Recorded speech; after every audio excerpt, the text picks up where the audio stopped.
You're watching KLTX, Channel 15, serving the City of Lufkin. Today on City Hall Update, a local school is considering a shorter school week. Educational leaders host a forum to get reaction from the school's parents. Plus, you know to call 911 if you have an emergency. But have you ever given any consideration to how it works and how it is maintained? We'll have the 411 on 911 coming up. And from fine arts displays to family-friendly ways to spend your spring break, there's a lot going on in Lufkin. Don't go away. The March episode of City Hall Update starts right now.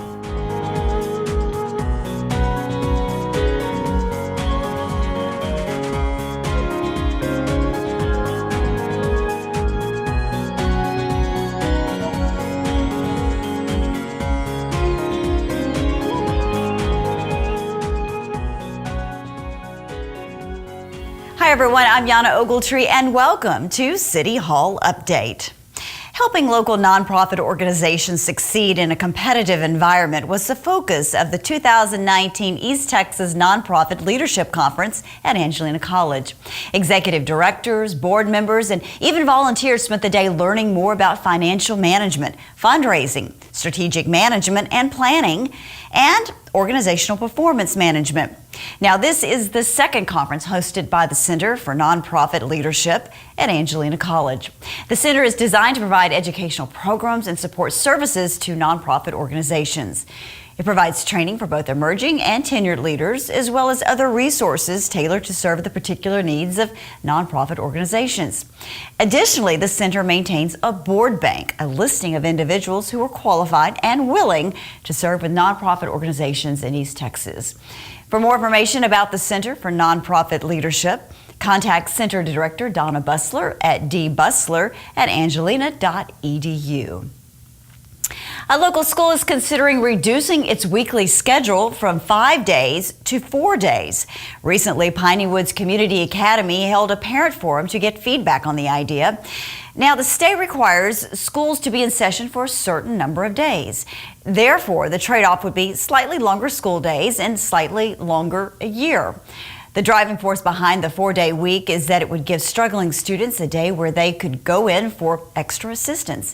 It would also offer more flexibility with some extracurricular programs. At the end of the forum, parents were asked to complete a survey on the proposed 4-day school week.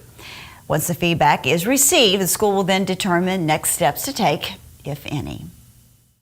Please join me in welcoming Lonnie Hunt. He is the Executive Director of the Deep East Texas Council of Governments, known as DETCOG, because Deep East Texas Council of Governments is a mouthful. DETCOG just flows off the tongue, doesn't it? You know, I mean, DETCOG has been around for a long time, but for our viewers who aren't just real familiar with it, give us a brief overview of what DETCOG is. Well, DETCOG is a regional planning commission organized under the state of Texas. It's also a federal economic development district under the U.S. Department of Commerce. And the whole purpose of DETCOG is to bring our 12 counties and all the cities, schools, and other local governments in this 12-county region together to, number one, plan for future development and also to work together to do things more efficiently. There are a lot of things we do that if each individual community had to be responsible for, it would just not be a very efficient way to do it. So we sort of pool the resources of the whole group and provide services for everyone, both to the local governments and also some direct services to the citizens of our region. Yeah, so if you look at the 12-county area, I mean, there are a lot of small cities. And so I'm sure that they are so appreciative as well. But, you know, even if you're one of the larger cities, if you're Lufkin, you can still pull from the strengths from some of those smaller communities. So it's great that you all can work together. Absolutely. And I am a firm believer that what is good for one part of our region is good for everybody. I like to tell people it's a two-way street. If something happens good over here, the good flows to the other parts of the region and vice versa. Okay, so does DETCOG manage the emergency management system? How does that, or 911? How does that work? We are the administrative authority for 911 in our 12 counties. And what that means is we provide the network, the training, the equipment, to make sure that there is a 911 system in place. The individual counties, or in a couple of cases cities, hire the dispatchers that operate the system, but we make sure the system is in place so that wherever you go in our 12 counties, if you have an emergency, you can call 911 and get help. Yeah, and I can remember years and years ago when we were going through that transition, when everyone was trying to, get on 911, and so we're full circle. We've had, we're complete. Absolutely. In fact, and we're moving forward with new technology. We've just instituted or implemented text to 911 service, which is a new technology now. And people are going to be hearing a lot more about that because we're about to embark on a pretty significant public education campaign. But you can now send a text message to 911 and get help. However, part of the reason of this public education campaign is the preferred method is still to dial 911. The text service is not as exact as far as pinpointing location. It's just better to be able to talk to a dispatcher. But in a situation where there's some, in our region, there are a lot of places where phone calls won't go through. Mm-hmm. And sometimes a text will go through where a phone call won't. Or someone could be in a situation where they really are not at liberty to talk, a hostage situation or an active shooter situation. So the message we're trying to get out to people is call if you can, text if you can't. And you're absolutely right as far as the signal goes. I mean, I know where I live, I don't get a cell service, so but I can get a text outlet, just like what you said. So some advantages there to be able to text 911. We're also working on trying to get you a better cell signal too, by the way. Now tell me about that. I like that. We're embarking on a very ambitious concept, and the idea is that we've waited long enough for someone else to come along and provide broadband service, which of course would greatly help the cell service. It's all tied together, but we're talking about fiber-based broadband internet service, high-speed internet. Mm-hmm. We're trying to get it to every part of our region. We're a over 10,000 square mile region, all very rural and sparsely populated. But we feel like the folks out in the rural areas are just as important wherever they are in our DETCOG region. And it's important to the future of our region to have this technology because the internet has gone from being an amenity or a luxury to a necessity in our everyday lives. Students can't do their homework unless they have access to the internet. Telemedicine is a great opportunity for people in our rural areas to have access to better health care because we don't have hospitals in all our counties. We don't even have doctors in all of our communities. So things like telemedicine could be a huge help to bridge that healthcare gap, but our people don't have access. If you don't have access to good quality high-speed internet, you can't use telemedicine. And they may not even have access to drive in because in some locations it's a long drive. It could be an hour and a half drive to get to an emergency room or a hospital. So, and just in business, we're already to the point where a new business is not going to locate somewhere where they don't have good, strong internet coverage. We're going to get to the point that no one's even going to build a home or buy a home for sale in an area where there's not internet because we are just dependent on it. It's a digital world, and whether we like it or not, the world's moving on and technology's moving on. And I liken this to back in the early 1900s when there was no electricity in rural America or rural Deep East Texas. And I'm sure there were folks sitting around saying, that's a crazy idea. They're going to run electricity out here to the farms and out in the country. Fortunately, a plan was devised to create the rural electric cooperatives, and we now have electricity everywhere you go. And no one would consider building a home unless you're just wanting to be a survivalist type lifestyle. No one would consider building a home or a business where there's not electricity. We are fast approaching the point that internet is going to be the same type of a factor. And we've just got to figure this out. So we've been fortunate that we've been able to access some money, which actually dates back to Hurricane Ike. It's Ike housing or Ike non-housing recovery money. And with that, we have contracted with a very substantial firm. It's called Encode Consulting, and their division of Ericsson, which is one of the large worldwide players in digital technology. They are conducting a regional broadband planning study, really with three things in mind. Number one, to give us the blueprint of what we need to do, the type of network we need to have in place so that everybody in our region can have access to high-speed internet. Number two, there is grant money available, but you got to have a plan before you go asking for grant money. And so we want to have a compelling case to make to access all the grant money we can. Number three, we know that there's never going to be enough grant money to do what needs to be done in rural regions like ours. Otherwise, there will continue to be pockets that have it and a lot of people that don't. And so the third leg of this thing is to build a business model so that we can attract private equity investment to go with whatever grants we can get to literally make this dream a reality. And so one way you're going to get there is getting the public feedback. So you all are in the process of garnering that feedback and incorporating that into a plan, right? Absolutely. The consultants we've hired have been conducting stakeholder meetings. They've met with school superintendents, law enforcement, public safety personnel, chambers of commerce and economic development leaders, just the general public. We're also reaching out to households to get as much information as we can. Okay, so what's the timeline?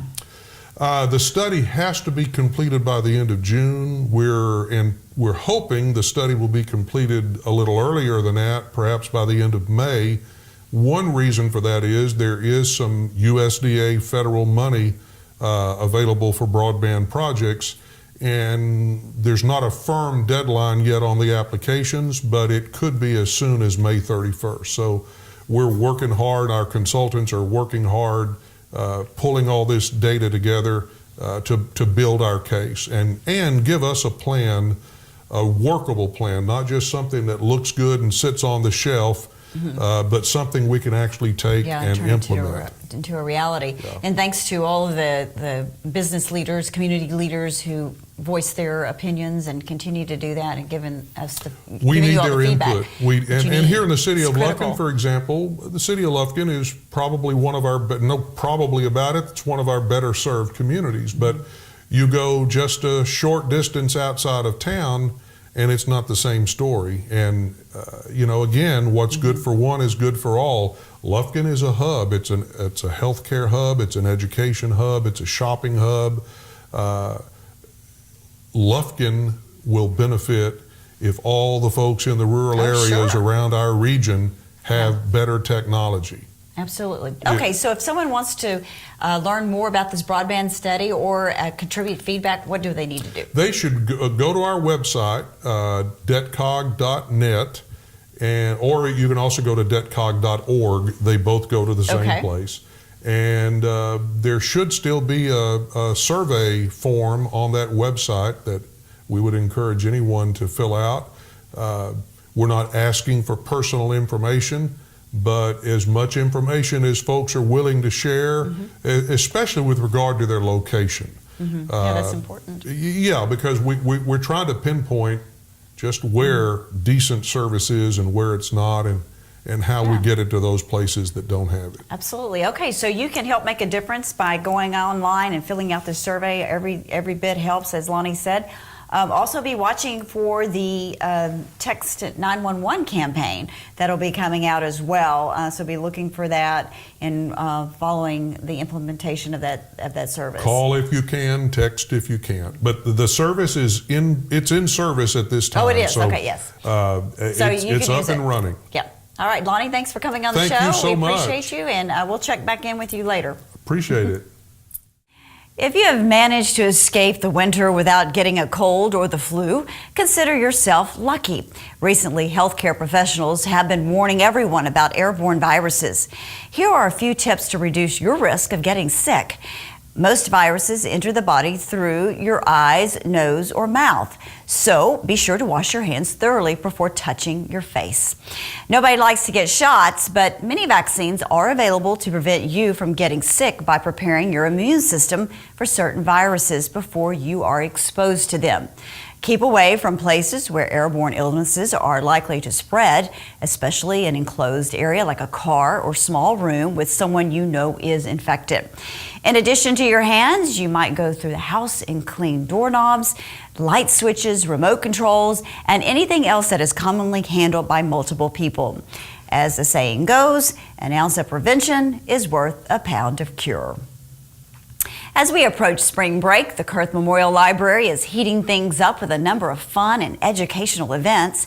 March 8th through March 15th, the library will host craft projects, including sessions on making lemonade, constructing bird feeders, and more. There will also be movies including Inside Out, Monsters, Inc., Hotel for Dogs, The Emperor's New Groove, and Wreck-It Ralph. All movies and craft sessions are free to the public.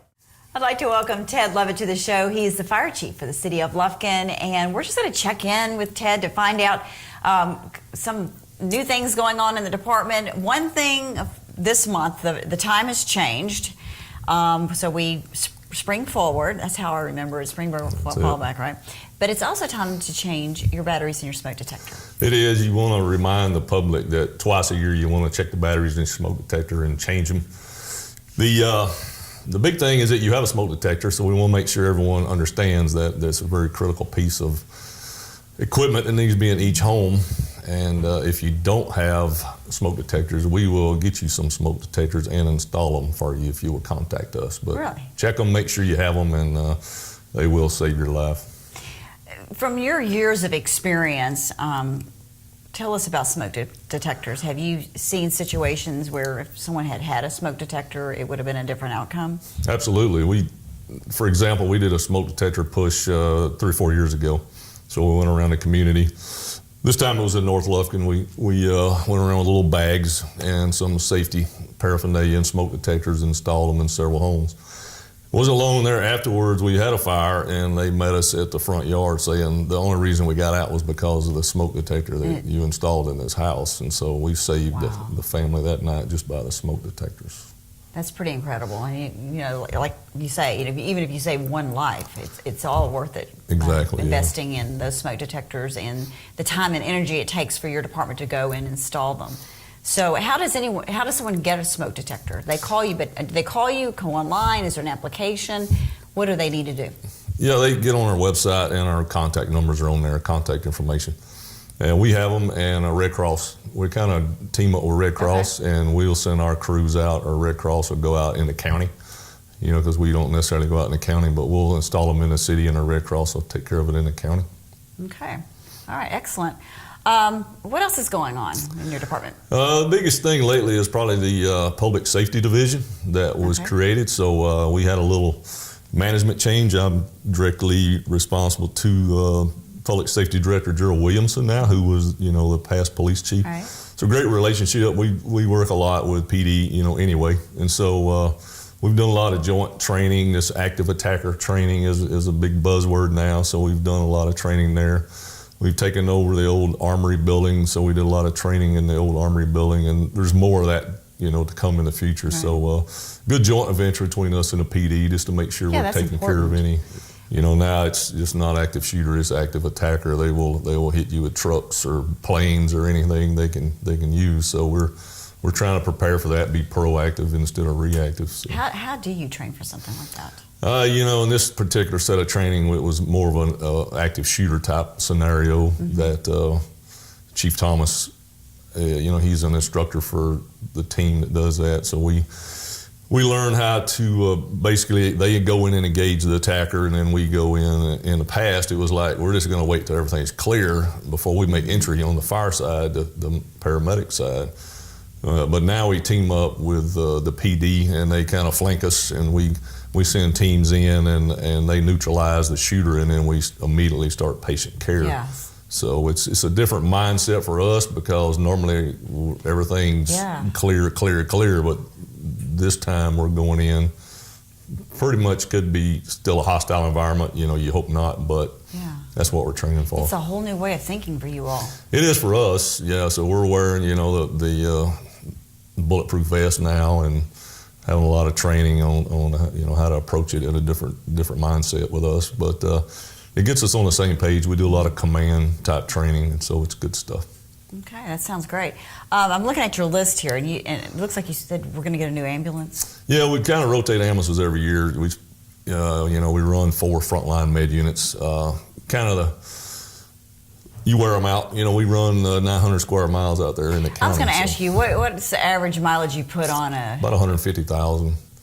But they up. And how long does that last? I mean, how long does it take you to get to 150,000? We'll keep one 8 years, but we rotate the 4 the frontline. Every year we're rotating one out. So that med unit basically stay in a frontline service for 4 years, but the other 4 are reserve because there's always one broke or in the shop. Something that needs to be repaired or something. Yeah. One of the new things I was going to highlight is this system we got called a power load.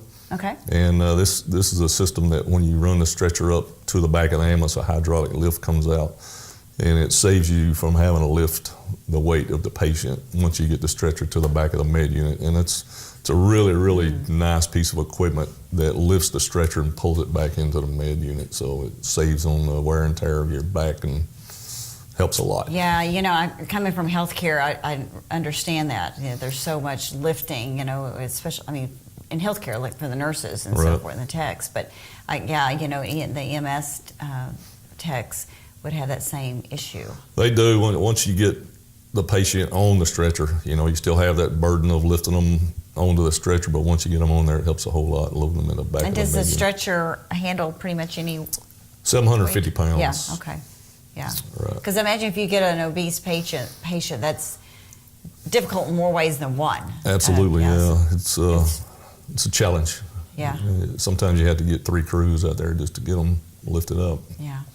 Okay, so you have this device now? We do. We have 2 of them that just got installed on the existing med units, and the new med unit will leave the factory with it, and the other one come from the factory last budget cycle. So all 4 frontline units now have that system on it. What does something like that cost? $25,000 for the lift. For the lift. Wow, it's crazy. It is crazy. But it's well worth it. It is well worth it. One back injury, is going to cost 5 times that. Is that something you can put on the next vehicle when this one, the mileage hits 150,000, that you can transfer that out? Yes, ma'am. Yeah, you'll rotate it out. You don't want to auction that off with a med unit, so we'll rotate it. Okay, what else do you have on your list? New SCBA, our self-contained breathing apparatus. We only have a 15-year life expectancy on our self-contained breathing apparatus, so by law we have to change those out. And so that's new and happening. We're all getting fitted right now for the new face pieces, and we'll be rolling those out in the next month or 2. That's new MSA G1 designs, got a lot of electronics in it, can Bluetooth communications, and has an electronic tracking system. So we're excited about that. Our toys are quite expensive, so it's but very worthwhile. Very worthwhile. And we are glad that you have those expensive toys. So are we. We definitely have to have that in our line of work. Yeah. And tell me about your department. How many employees do you have now? We have 79. We're a total civil service, and still in the hiring process. I got guys running the physical agility this morning. As a matter of fact, we gave a test Friday. Had 9 show up to take our test, which is small numbers, but we'll take what we can get. Is that the first part of the test, the physical agility? It is the written exam. The written exam's first? Yes, ma'am. And then we were going to do the physical agility Friday, but it rained it out, so they're going to do it this morning. Is it hard to get firefighters? It's extremely hard, and the dynamic of just people just don't want to be firefighters anymore. I don't understand it. When I go to all these area schools and I talk to juniors and seniors and career days and what have you, just really very limited interest. And so small departments like ours and Nacogdoches and Jacksonville and Henderson, we have an extremely hard time hiring people. These guys, they go to Dallas and the Metroplex and they make more money, and it's just a lot different environment. It's a great job, though. It is an incredible job. It's the best job in the world, but we just don't seem to have a lot of kids interested in getting into this career these days. Do you have any women? We do. We have 2, and they all had to meet the same standard. Yeah. And so it doesn't matter, but it's difficult. You know, we do a lot of background check, a lot of detector tests, look at a lot of stuff. So on average, we hire 1 out of 12. So if you only have 8 or 9 showing up for a test, it's. But once you get them, do they stay? Or do you have the problem with them getting experience and moving on to Houston or Dallas, like one We of do the larger have cities? that problem. We have a lot of turnover because of that, because we train them and get them highly qualified, and then they can go elsewhere and find employment. Make more money. And make more money, and sometimes get off the ambulance. And 88% of our workload is Right. EMS, and so a lot of these guys, they want to go places that don't have EMS, and we're kind of a training ground. I'm trying to slow that down, Yeah. but it's difficult. But some people just want to come back to the area and raise their family here. So, I mean, it does have its advantages, but I can understand the challenges that you face. With Right. that. All right. It sounds like you got a lot going on at the fire department. So, best of luck to you with your new equipment and your new trainees. Hopefully, you'll get the 2 you need out of that. If you'd like more information on the fire department, of course, you can go to the City of Lufkin website and take a look at the fire department page. There you will find all the information that you need on smoke detectors and then some. Also, if you want to apply for a job at the city, you can go to the career website as well on the City of Lufkin homepage. That's correct. Yeah, everything you need to know about the fire department is on lufkinfire.com. Yeah, it's great. I've gone out there and looked at that at y'all's page, and it's very comprehensive and lots of information on there. Ted, thank you for joining us Thank on you. City Hall Update, and I hope that the year goes well, and I hope you get lots of smoke detectors installed. So do I. Thank you. And if you're interested in gardening, there will be a tomato grafting demonstration on March 19th from noon to 1 p.m. at the Angelina Farmers Market Greenhouse, located at 2201 South Medford in Lufkin. Master gardener Marlo Schubert will lead hands-on training on how to do tomato grafting. There is limited space for attendees, but you can reserve a spot by calling 634-6414, extension 0. The deadline to sign up is March 15th. The cost is $5. Extravaganza is coming to the Temple Theater on the Angelina College campus March 30th at 7:30 p.m. The AC Singers are pleased to share the stage with area performers as they take a musical journey exploring an array of genres and styles. The theatrical lighting, glamorous costumes, and special effects make this show a must-see. Tickets are $5 for adults and $4 for seniors, students, and children. Please join me in welcoming Carol Faviell. She is with the Lufkin Art Guild, and as she told me off camera, she's everything. She's president, she's publicist, she's treasurer, she's just, you're doing it all. Right now I'm running the show. But what a great program, a great organization that you all have. You've been around how long? Well, I haven't Your been. organization. The organization was started back in the 70s, really, and it's gone through, several different groups of people.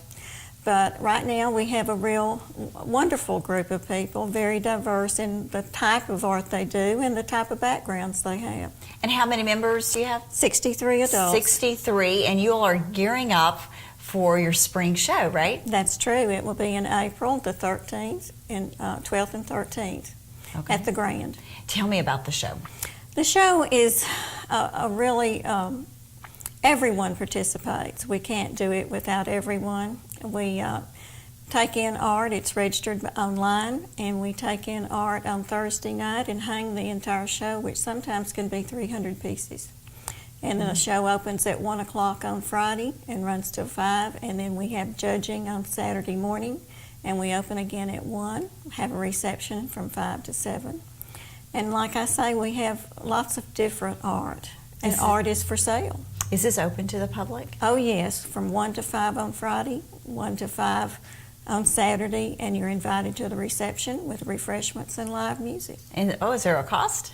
No. Really? No, this is free to the community. This is our way of spreading art trying to get people interested in art and to become members possibly. Yeah. So art is just not a painting. No. So if you go to the show, you will see much more than that. Yes, we have sculpture. We have photography, a large photography group. We have a category called studio art, which includes some crafts, some needle fiber work, just lots of different things. Our wood turners participate and they're in studio art. So, you know, digital media, mixed media. Mixed media is a very popular. And what is mixed media? It's where you think found objects or things that are related, and you. It's a three-dimensional art, and you put them together to create a piece that maybe says something, or you know, just is visually appealing. How did you get involved in this? Are you an artist? I'm an interior designer. Okay. I have a background. I have my degree in interior design and art.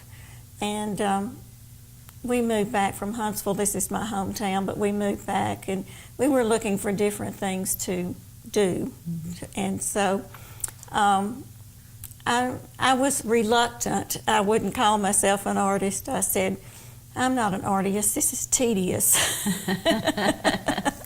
Or I don't know what I'm doing. But art is experimental. Every time you start a project, you know, it's an experiment because a lot of times it doesn't go the way you envisioned at first. Right. Yeah, I admire artists. I really do. I wish I could do that, but Well, I don't. That's not one of my strengths. Well, my strength is not drawing. I'm a technical drawer because of the interior design, not so much a freehand drawer. But there are ways to do art without being strong in every part of it. But mostly people identify with painting when they think about you being an artist. So let's go back to the show. You said, will all pieces be for sale, or is there select pieces? Not all pieces. We will have the artist corner, which a lot of the artists will be selling their different pieces that are not in the show. Okay. And they will be for sale. And then a good bit of the art is for sale that's in the show. And does the artist get the proceeds, or Yes, is the that artist donated back? they pay a commission to us, which is very low, but they get the proceeds and they get to say, I sold my art. Yeah. It's real exciting. I sold 3 pieces one time and was just over the moon. Oh, I bet, knowing that someone has put those pieces in their home or their office. And, Yes. you know, what an honor. You know? Well, at Christmas we said put art under your tree. And I think for spring we'll say, now that you've done your spring cleaning, it's time to buy a piece of art for your home. Yeah, absolutely.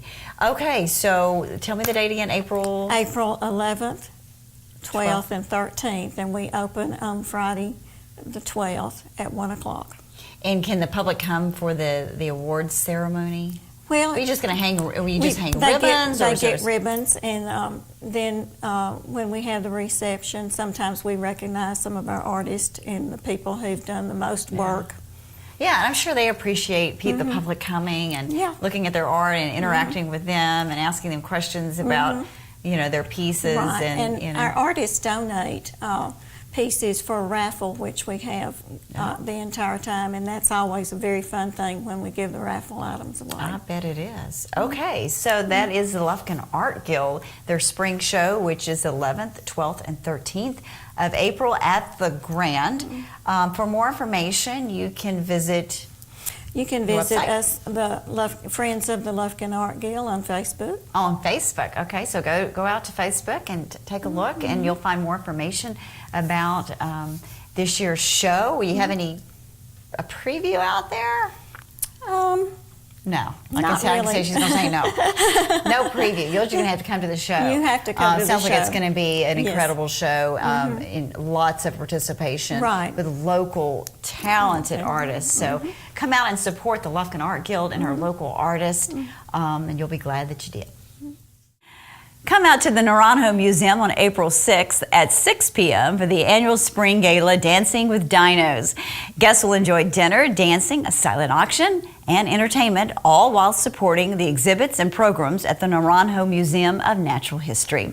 For more information, contact Veronica Amoy at veronica@naranjomuseum.org. Last month was Heart Month, and we talked about the importance of getting in shape and keeping your heart healthy. So we thought we'd invite Honey Casey from CHI St. Luke's Health. She is the nurse manager of the Cath Lab, and she knows more than anyone the importance of keeping your heart healthy. So welcome to the show. Thank you. Tell me what you do over at CHI St. Luke's Health as a nurse manager. So as a nurse manager, I help lead the team at the Cath Lab. That is a team of a diverse set of individuals. We have both rad techs and nurses on our team. Rad techs use the moving fluoroscopy or x-ray to help us visualize the vessels of the heart. The nurses are helping take direct care of the patient, and we have, of course, a physician as the captain of the team. And we are looking at those vessels in the heart and making sure that that heart is healthy. And if there's anything that we can fix, we fix it at the time we have them on the table. You know, we've come a long way in healthcare Yes, to be able to go in and look at the heart in that capacity. Yes. What are some of the changes that you've noticed through the years? I know you've been there for quite some time. How has the Cath Labs advanced? Well, we get better interventions. So we're able now to use laser. That's new technology. We're able to use better stents, covered stents in case we have dissections or tears. We have balloons that help us open those things up, the vessel, so that we can get better flow through the heart. There's just, every year it seems like something new comes out. We have impella systems and balloon pumps that help support the heart, so we can do more complicated procedures that maybe you wouldn't have survived in 20 years ago, that we can do now because we have better technology and we can do them quicker. Right, and I know you've all have come out with the new technology like the impella, and you also have Watchman. Yes. Right, and that's fairly new, and are you all doing a lot of those procedures? That's an exciting thing for us. We've done 13 of them so far. That's really great, especially tying back into Heart Month. Atrial fibrillation, we see that a lot as our community is getting older and our population is older. You see the atrial fibrillation happening. This is another tool. We can ablate and help fix atrial fibrillation. We can use medication. And the Watchman's another tool. We can plug up that left atrial appendage and keep those clots from forming and hopefully prevent strokes, because that's your biggest risk with atrial fibrillation. And it's minimally invasive too. It is. We call it percutaneous, so we go in through the groin and we go in through your vessel. We do cross the septum of the heart with a needle and then go in and release that device through there. But minimally invasive. We do not have to open the chest. We don't have to cut you down. You can go home the next day. So therefore, there are more people who qualify Yes. For this type of procedure. So especially the older population they don't have to go in and have their chest cracked or anything of that nature. That's right. But all of this technology, plus with an award-winning staff, leads to an award-winning program, right? So tell me correct. about your latest award. So we got the Heart Care Center of Excellence from the American College of Cardiology. We're pretty excited about. It says that we are a quality institution, that we focus on that quality and we take the metrics that we measure, and we're able to take that and maybe change the way we do something and be able to make it better and a better outcome each time. It also says that we're getting good outcomes for our patients. Our patients are able to go home faster, heal quicker, and be able to be more productive back in society.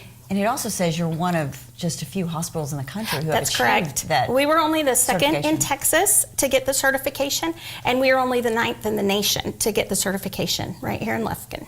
Wow. And you hear time and time again people say, well, I'm going to go to Houston to have a procedure. And I know being part of the CHI network of hospitals, you do have an opportunity for elevated care. We do. If you want to go down to Houston. But so many procedures can be done right here, and people don't understand the quality of care that they can have close to home. Absolutely. We like to consider ourselves the shining star of Deep East Texas. We do have a partnership with CHI. We can, with that partnership, be able to get you into the larger hospital down in Houston, maybe a little quicker, but there's really no reason to leave Lufkin. And the biggest, I think, asset of that is that you have your family and your friends and your support. When you leave the community and you go down to Houston, maybe one person can go with you. Maybe it puts an extra strain on your family. There's really no reason to do that. We can do all of those right here. We can fix your vessels. We can put the Watchman in. We can give you a pacemaker. We can do EP ablation to fix the AFib. All of those things can be done right here, and they can be done in a very high quality lab with great technology. We've recently upgraded all to digital in the last 5 years, so we can see images like we've never seen them before. And we're able to make those fixes and get those people back into the community the next day. That's fantastic. And, you know, like I said in the beginning, the heart of this award obviously is the staff and the cardiologist. Oh, absolutely. So tell me about the cardiologist. We have a great team of cardiologists. I think we have about 15 or 16 now that we work with within the lab. We have both interventional cardiologists. Those are the ones that put in stents and balloons and help fix the vessels of the heart. We also have electrophysiologists. They look at more of the rhythm of the heart. They would be the ones putting in the Watchman devices. They would be the ones primarily with the pacemaker and the electrophysiology studies about the rhythm of the heart. We have a great team of doctors that come in for the STEMI when someone's having a heart attack. Our team comes in no matter what time of night it is, and we all work as a team, whether it's 2 o'clock in the morning or 2 in the afternoon. You're going to get the same quality, fast service when you're having a heart attack. And also, going back to the Chief Lovett, who was here earlier from the fire department, I know that years ago technology was installed on ambulances, so that you all back in the emergency department, that is, yes, could get ready for that heart attack victim coming in. They can read the EKGs and they can see that before the patient gets there, right? Yes, so they get them in the field, and we do a door to balloon time, which means from the time that they come into our door to the time that we have them first balloon up is under 90 minutes. And right now, I believe last month we were sitting at 67.1 minutes. We also work on the first contact to balloon time, and we want that to be under 90 minutes as well. And the EMS here in Lufkin does an outstanding job. We're at 88 minutes right now, and we can make that a little better, and we're working on that with partnerships with them. But they're able to use things such as Pulsera and other EKG so that they can take an EKG, send it to us directly at the hospital. We can have a cardiologist read it and confirm the STEMI, and we can be activating that Cath Lab while they're still in the field. We don't have to wait for them to get to the door any longer. We can activate it when they're in the field, and very often I've come in the middle of the night and we know, okay, EMS is 20 minutes out.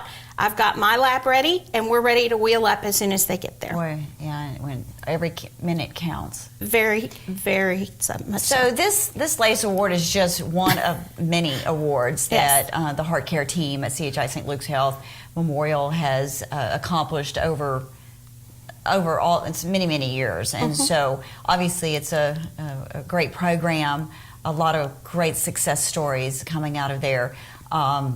So just kudos to you all for doing a fantastic job working with the fire department. You know, that, like you said, that is so important and saves lives, and continuing that training. So we appreciate you all doing that as well. Anything else? Any other awards that you want to mention? I mean, I don't think we have any coming up the pike. We just keep working on our certifications, making sure, because it's one thing to be awarded it, it's another thing to keep it year after year. So we have to maintain that quality and maintain those standards, and that way it's not just a one-off. We don't just get it for 2018, we want it for 2019 and on into 2025. And we can't do our job without EMS, especially when it comes to the Cath Lab and the STEMI team. And we recently were able to go to their award ceremony at Lufkin Fire, and we had a gentleman who was, for all intents and purposes, dead in the field, and he's back, and he was with us at the award ceremony. So that's it's very humbling for us to be able to see that and to see those people in our community. Absolutely, and that makes me think of something else as far as the outreach, heart care, the heart education.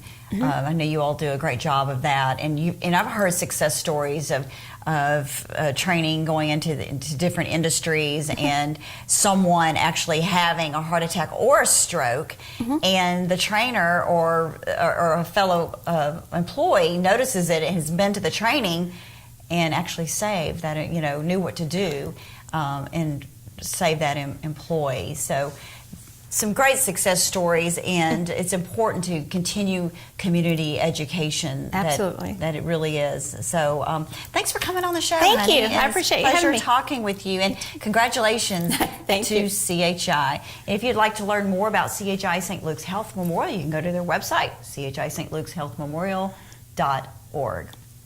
Honey, thank you. You're welcome. On April 9th, the Angelina Arts Alliance presents Pilabolus at the Temple Theater. For 45 years, the internationally renowned movement company has tested the limit of human physicality by exploring the power of connected bodies. In 2009, Pilabolus created Shadowland, the first show of its kind, which has since performed in 32 countries for over 1 million people. Now Pilabolus is proud to present an all-new Shadow Adventure. Shadowland, the new adventure, uses mixed media to tell a love story about two people and their quest to save a magical bird.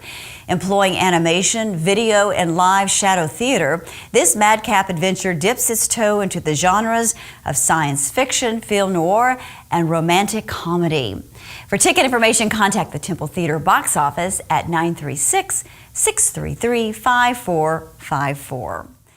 Please join me in welcoming some friends from the Trout Zoo right here in Lufkin. Of course, Gordon Henley is the executive director of that zoo, and you've been there forever and ever. A few years. Yeah, just a few years, he and his wife Charlotte. And then Whitney. Whitney joins us. She is the education ambassador for the Trout Zoo. And how long have you been here, Whitney? About 4 years now. About 4 years. Yeah. And so she's responsible for doing a lot of the education with the students out in the area schools. And of course, this beauty over here is Hermes, and she's a screech owl. And we're going to talk about her today and just feature her on the show because she's so pretty. And so tell me about her, Whitney. So Hermes is one of our animal ambassadors at the Trout Zoo, and she gets to travel around to schools and different programs and special events to teach people about wildlife. So she is a very special ambassador to me because I am her daily caretaker. So her and I do training sessions together and things like that. Hermes was a rescue. She was dropped off at the zoo because her mom passed away in the wild. And so she came to us as a very tiny little hatchling and needed some help. Her eyes were still closed, things like that. So she came to us and we hand raised her at the zoo. And then she became an awesome ambassador animal for us. She does great with big crowds and going out and visiting with students, and they seem to really love her. I bet. I mean, she's very, very pretty. And tell me, what does it take when you get something basically that's just hatched? How do you care for that? Well, each animal individually is very specific on what their needs are, not only species-wise, but also just in the care of that individual, just like each infant would be different for a child. Hermes, being so tiny, she had to be hand-fed, and she's a carnivore, so she eats meat. So we had to cut up very tiny little pieces of meat and hand-feed them to her every couple hours for a few weeks there. Yeah. What's going on at the zoo? Well, we're getting ready for springtime, and we're real excited about that. That's always an exciting time of the year for us. The trees are green, and people are starting to come out and enjoy things. And we are really working hard right now to get our main reptile viewing open. It's a dramatic change from what it was when we began the remodel. And we just had a few ups and downs along the way to get it going, but we're working very diligently. We'll have more exhibits in there. Part of the goal is to give the animals more room, so they're better off. They're going to be in more naturalistic environments. They'll have UV light. There'll be different temperatures, airflow through the exhibit, so they're not caught up in a stale enclosure. And we'll have many new species on exhibit that we didn't have before. So we're real excited about that. And then we have, Whitney knows more about it than I do, but the Zoo Safari programming is coming up soon. That's always very popular with area folks. And Junior Zookeeper the same way. And then we get into summer, and that's always a good time. And The zoo's always busy. There's a few things. We're doing some work with our rhinos now to monitor hormone levels to determine when is the appropriate time maybe to put them together to attempt to have little rhinos running around. And we're doing that with the San Diego Zoo Global. And we formed a really good relationship with them last summer when they came out here to do work with our rhino. So we've got a lot of things going on there. The Louisiana Pine Snake Program, we're going through and reformatting the release program, so fine-tuning it. We've worked out some of the details that we were doing when we released animals when they first hatched versus animals that had overwintered. And then we've got our building that we're getting ready to move into. So it's really exciting time for us on the inside with all these things we've got going. And we hope all the visitors come out and enjoy the zoo as well. Yeah, well, the weather's getting there, so hopefully it'll stay nice and 60-ish. That's what we Perfect hope. weather to go and visit the zoo. Let's go back to some of the educational programs. And of course, Hermes is, like you said earlier, she's part of. I'm looking at her, but I don't know if she's. I guess she's okay over there. Yeah, she's doing all right. Yeah, Are you talking about me? She's like turning and looking. Yeah. Yeah. So she's part of the educational program. And so, how do you use her when you're speaking with students? Oh, that's a great question. She is really great for talking about kind of wild animals that are local here and about some things where people that see animals, they want to help them, which is a great thing. Everyone wants to help the animals in the wild, but things that can get you in trouble or things that you shouldn't do, things like take an animal into your house is not a good idea, especially a wild bird that, like I said, Hermes was a rescue. So if she, the person that found her did the right thing, they packaged her up carefully, they contacted Texas Parks and Wildlife, and then they brought her up to the zoo and contacted us to make sure that she got to someone who knew how to properly take care of her. So lessons like that is easy stuff to talk about with Hermes. With the students though, even for like the little kids, we talk about that she's a bird and she has feathers and what other animals fit into that class. So there's a lot of cool information that you can talk about with Hermes. And so she's real comfortable with the students? Yeah, so that was kind of part of her upbringing, that once we knew she was going to be an animal ambassador, you want them to get used to different sounds and sights and different things. So there was a lot of time spent just making sure that she felt comfortable in different places. She has a home stand that she's used to, so this is kind of her safe space, things like that. So we usually kind of keep people from putting their hands up too close so she feels safe in here, just parameters like that to make her feel comfortable in a large group. Okay, so and you say she's like 3? Yes, she's 3. about 3 May years 1st old. is her birthday. Yeah, she's very alert. I'm sorry, I'm a little distracted because I'm just watching this owl here. Yeah. What are the other animal ambassadors that you have? So currently we have Sully the opossum, Flapjack the pancake tortoise, Tuesday the ball python. We have Sinaloan milk snakes, and then we have a couple amphibians, African bullfrog, and some tiger salamanders, and then turtles, the matamata that you met last time, and then an alligator snapping turtle. Oh, okay. Yeah. And soon we hope to have a swamp rabbit. A what? Oh, yes. The swamp rabbit. A swamp rabbit. What is that? Well, they're native rabbits to Angelina County. In fact, if you go to the zoo, you can frequently see them munching around the shrubs out there.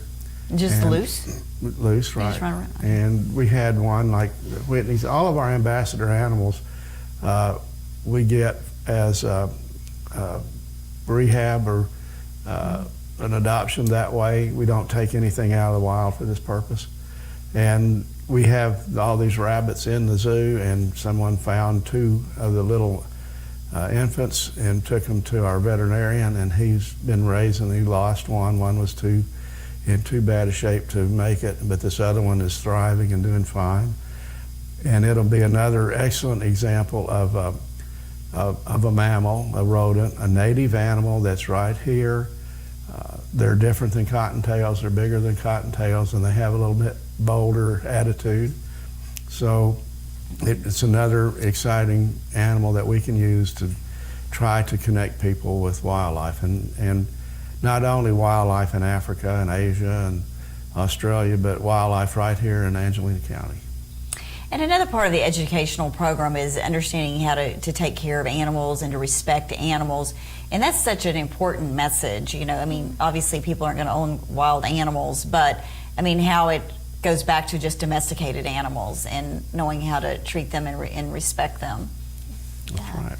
Absolutely, and conservation for sure, since the conservation of understanding the habitat that these animals live in and the habitat right outside your backyard, and then how important conservation is. Sometimes when you think of conservation, you think of animals far away like rhinos in Africa, but really conservation can happen right here in your backyard in East Texas, and animals like Hermes and the swamp rabbit can kind of tie that all together for our students. Yeah, absolutely.